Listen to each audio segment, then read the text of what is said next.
IIT और medical की ही तरह अब बीए, बीकॉम और बीएससी में एडमिशन लेने के लिए भी एंट्रेंस एग्जाम देना होगा। जी हाँ, फाइनली नोटिफिकेशन आ चुकी है कॉमन यूनिवर्सिटीज एंट्रेंस टेस्ट की from this year. Now for taking admission in the graduation also from central university you all have to undergo an common entrance test. क्या syllabus होगा, क्या डेट्स हैं, कैसे तैयारी करनी है, क्या क्वेश्चन पेपर का फॉर्मेट है, सब कुछ डिस्कस करेंगे इस वीडियो में बहुत ही क्लैरिटी के साथ। सो अगर अब तक आपने नहीं किया है, hit the bell icon and subscribe the channel so whenever video is uploaded you come to know about the same. Common universities entrance test which is also called CUET for this particular year.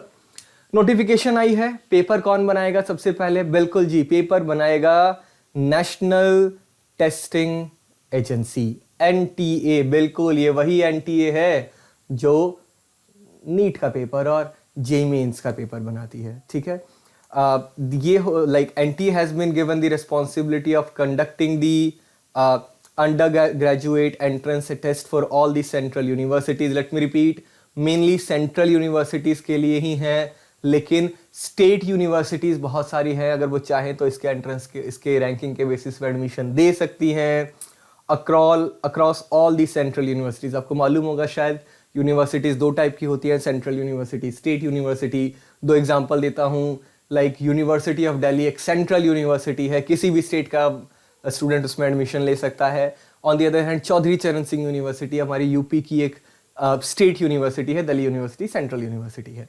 ठीक है, that's it.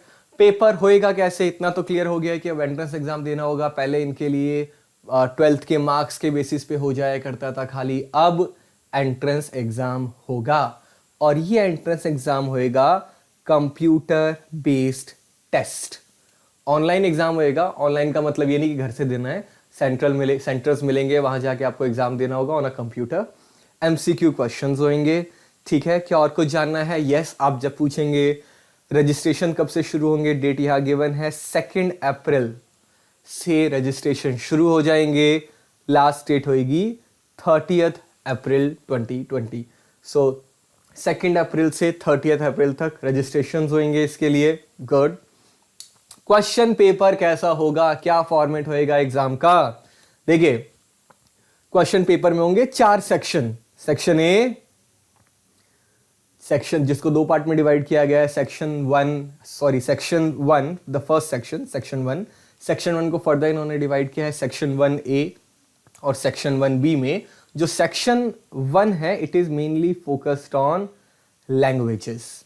ठीक है, section A में आपको कोई एक language choose करनी होगी और सेक्शन B में भी आपको कोई एक लैंग्वेज चूज करनी होगी और उसके क्वेश्चंस आएंगे। ऑब्वियसली दोनों सेक्शन में आप इंग्लिश या दोनों में हिंदी या दोनों में सेम लैंग्वेज नहीं ले सकते। सेक्शन A में जो लैंग्वेज होएगा और सेक्शन B में जो लैंग्वेज होंगी वो डिफरेंट होंगी, मतलब 2 लैंग्वेज के क्वेश्चंस होंगे। ठीक है, section 1 the first is basically language. ठीक है, देखिए उसके अलावा सेक्शन B में 27 डोमेन स्पेसिफिक सब्जेक्ट्स होंगे। किसी को BSc केमिस्ट्री में एडमिशन लेना है, केमिस्ट्री के क्वेश्चंस। हिस्ट्री में एडमिशन लेना है, हिस्ट्री के। फिजिक्स में एडमिशन लेना है, फिजिक्स के। इंटरेस्टिंग बात यह है कि आप मल्टीपल डोमेन भी चूज कर सकते हैं, मतलब फिजिक्स ऑनर्स में एडमिशन लेना है तो फिजिक्स भी चूज कर लिया, केमिस्ट्री ऑनर्स में एडमिशन लेना है केमिस्ट्री भी चूज कर लिया, बॉटनी ऑनर्स में लेना है बॉटनी भी चूज कर लिया। आपने 3 डोमेन चूज कर लिए, तीनों के क्वेश्चंस आएंगे। खाली केमिस्ट्री चूज किया होता, खाली केमिस्ट्री के आते। फिजिक्स चूज किया होता, फिजिक्स के आते। आप 3 विंडो ओपन रखना चाह रहे हैं तो आपने 3 सब्जेक्ट चूज कर लिए, तीनों के क्वेश्चंस आएंगे। जो सेक्शन 3 होगा, जनरल टेस्ट, एप्टीट्यूड वगैरह, एक एक करके बात करते हैं इनके बारे में। तो सेक्शन A की बात करते हैं। सेक्शन A में 13 लैंग्वेजेस। कौन कौन सी होंगी अभी मैं आपको लिस्ट बताऊंगा। सेक्शन B में आपको 19 लैंग्वेजेस मिलेंगी, तो उन 13 में से आपको लैंग्वेजेस चूज करनी है और वो 19 में से भी आपको लैंग्वेजेस चूज करनी है। 40 questions to be attempted out of 50 in each language.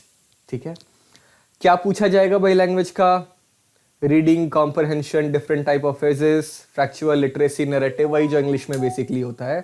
45 minute for each language. 2 language choose किए हैं तो 45 मिनट। सीन चूज कर लिए then again it will be accordingly. Okay, section A, language based. Let me repeat for a final time. आपको दो section है, section 1 को फिर से डिवाइड किया गया है, सेक्शन 1A में, सेक्शन 1B में। सेक्शन 1A में आपको 13 लैंग्वेजेस मिलेंगी, कोई एक चूज कर लीजिए। सेक्शन 1B में आपको 19 लैंग्वेजेस मिलेंगी, कोई वन चूज कर लीजिए। ओके, सेक्शन 2 में होगा आपका domain based questions. Domain based questions क्या होते हैं? 27 डोमेन्स होंगे। कौन कौन से हैं वो अभी आपको बता दिया जाएगा। उनमें से आपको कोई भी डोमेन चूज करने, लाइक मैंने बताया था ना, सब डोमेन मतलब subject, physics, chemistry, math, bio, zoology, botany. Total कितने चूज कर सकते हैं? Maximum 6, minimum obviously 1। कितने क्वेश्चंस होंगे? अगेन 50 क्वेश्चंस होंगे, 40 अटेम्प्ट करने होंगे। 45 मिनट फॉर ईच डोमेन। खाली केमिस्ट्री किया 45 मिनट्स, केमिस्ट्री के साथ फिजिक्स किया 45 + 45। एमसीक्यू क्वेश्चंस होंगे। सबसे इंटरेस्टिंग चीज, सबसे काम की चीज, सिलेबस क्या होएगा? 11th भी आएगा, 12th भी आएगा, क्या आएगा? सबसे काम की चीज, ओनली क्लास 12th का syllabus, and that is also NCERT based. सिर्फ 12th क्लास, 11th के सिलेबस के क्वेश्चंस नहीं होंगे। सेक्शन 3 जो होगा, general test. General test, general test में क्या चूज करेंगे? इसके लिए knowledge, general knowledge, current affairs, mental ability, numerical ability, quantitative, reasoning, etcetera etcetera, logical, analytical, ये सब होएगा। ठीक है, अलजबरा वगैरह आएगी, basic algebra till grade 8th। Mathematics आएगी, ज्योमेट्री आएगी 8th क्लास तक की, बेसिक वाली, फंडामेंटल वाली। 60 मिनट्स। कितने क्वेश्चंस होंगे? 60 क्वेश्चंस होंगे, करने होंगे 75 में से। Let me repeat again, section A में 2 पार्ट हैं, 2 लैंग्वेजेस आपने चूज करी हैं, दोनों के लिए 45 मिनट्स मिलेंगे। 40 क्वेश्चंस करने होंगे आउट ऑफ 50 फर्स्ट लैंग्वेज के लिए, 50 सेकंड लैंग्वेज के लिए, दोनों में से 40 करनी है। सेक्शन 2 में जो आपका सब्जेक्ट स्पेसिफिक होएगा, उसमें भी आपको हर एक सब्जेक्ट के 50 क्वेश्चंस होंगे, 40 करने हैं। कितने सब्जेक्ट्स? मैक्सिमम आप 6 चूज कर सकते हैं। ठीक है, सिलेबस क्लास 12th का NCERT बेस्ड। सेक्शन 3 जो होगा वो होगा जनरल जीके वाला, general aptitude, mathematical aptitude, basic geometry, basic algebra, इसके अलावा वही सब, मेंटल एबिलिटी, रीजनिंग। 60 क्वेश्चंस करने होंगे, 75 टोटल गिवन होंगे, 60 मिनट्स यहाँ आपको मिलेंगे। लैंग्वेजेस की बात करते हैं, जो 13 लैंग्वेजेस है, मैंने आपको बताया बार बार कि सेक्शन ये 2 पार्ट में है। सेक्शन 1 2 पार्ट में है, section 1A, section 1B। Section 1A में आपको 13 लैंग्वेजेस मिलती हैं। कौन कौन सी है? तमिल, तेलुगु, कन्नड़ा, मलयालम, मराठी, गुजराती, उड़िया, बंगाली, असमीज, पंजाबी, इंग्लिश, हिंदी, उर्दू। अपनी देसी लैंग्वेजेस, इंडियन लैंग्वेजेस। इंग्लिश को मान लो इंडियन लैंग्वेज। जो बाकी नेक्स्ट पार्ट है, यानी कि जो सेक्शन 1A है, उसमें तो आपने इनमें से कोई चूज कर लिया। सेक्शन 1B में जो आप लैंग्वेज चूज करेंगे, उसमें ऑप्शन है international languages, French, Spanish, German, Nepali, Persian, Italian, Arabic, Sindhi, Kashmiri. Indian है, इंटरनेशनल नहीं है।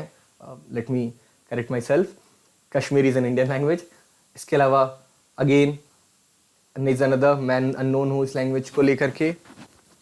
देन बोडो, डोगरी, मैथिली। अच्छा, अगेन इंडियन लैंग्वेजेस आने लगी फिर से।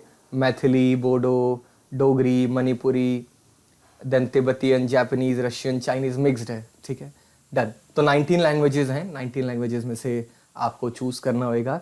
अगेन डोमेन स्पेसिफिक सब्जेक्ट्स हैं 27। जो अगला सेक्शन था ना, सेक्शन 2, जिसमें डोमेन स्पेसिफिक था।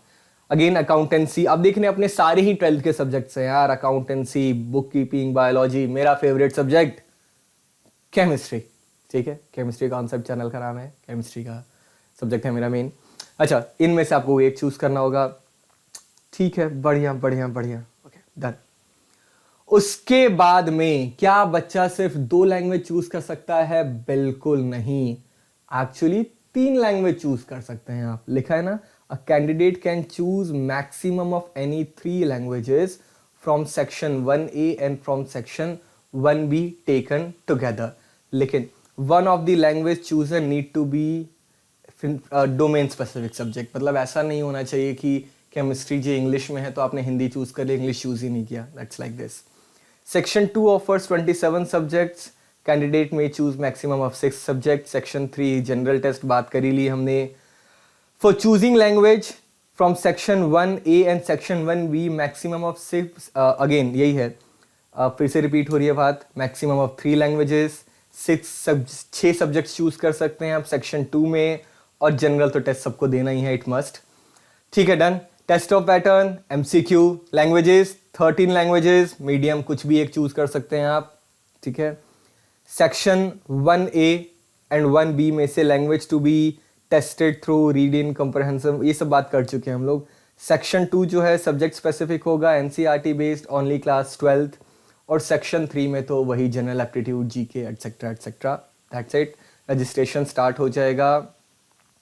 अब वहाँ पे लिखा था 2 अप्रैल, यहाँ लिखा है 1 अप्रैल, 1 या 2 से शुरू हो जाएगा, यही है मेन।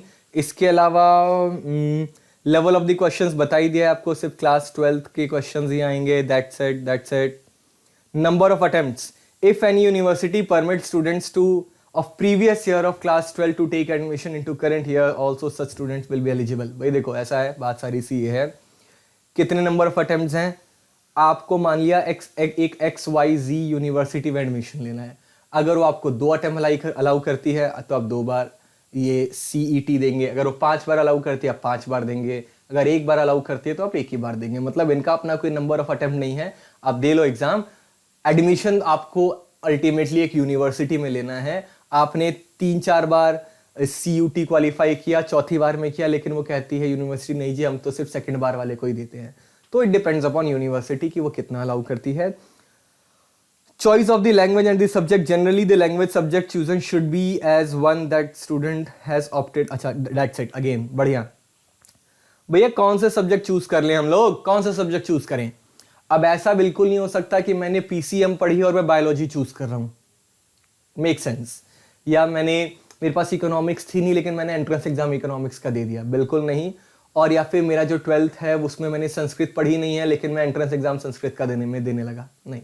आप दे लीजिए, ये आपको NTA मना नहीं करेगी, आप एग्जाम दे लो, लेकिन आपको यूनिवर्सिटी ही एडमिशन नहीं देगी। अब कोई ऐसी यूनिवर्सिटी अगर है जो ये कहती हो कोई फर्क नहीं पड़ता जी, आपने बायोलॉजी पढ़ी हो नहीं पढ़ी हो, हम आपको जूलॉजी ऑनर्स करा देंगे, तो वो फिर हो सकता है। अदरवाइज आप जनरली उन्हीं सब्जेक्ट को चूज करें एंट्रेंस एग्जाम देने के लिए जो आपने 12th में पढ़े हों, उन्हीं लैंग्वेजेस को चूज करें जो आपने 12th में पढ़ी हों। अदरवाइज तो फिर वो आप एंट्रेंस एग्जाम तो दे लेंगे लेकिन यूनिवर्सिटीज आपको एडमिशन नहीं देंगी। ठीक है, दैट्स इट, इतना ही था। अगर आपको कुछ डाउट होंगे, बहुत सारे होंगे, मुझे पता है बहुत ही सारे डाउट्स होंगे, होने भी चाहिए। आप कमेंट सेक्शन में लिखिए, मैं एक स्टूडेंट का डाउट क्लियर करूंगा, trust me. Thanks for watching, bye, take care, all the best.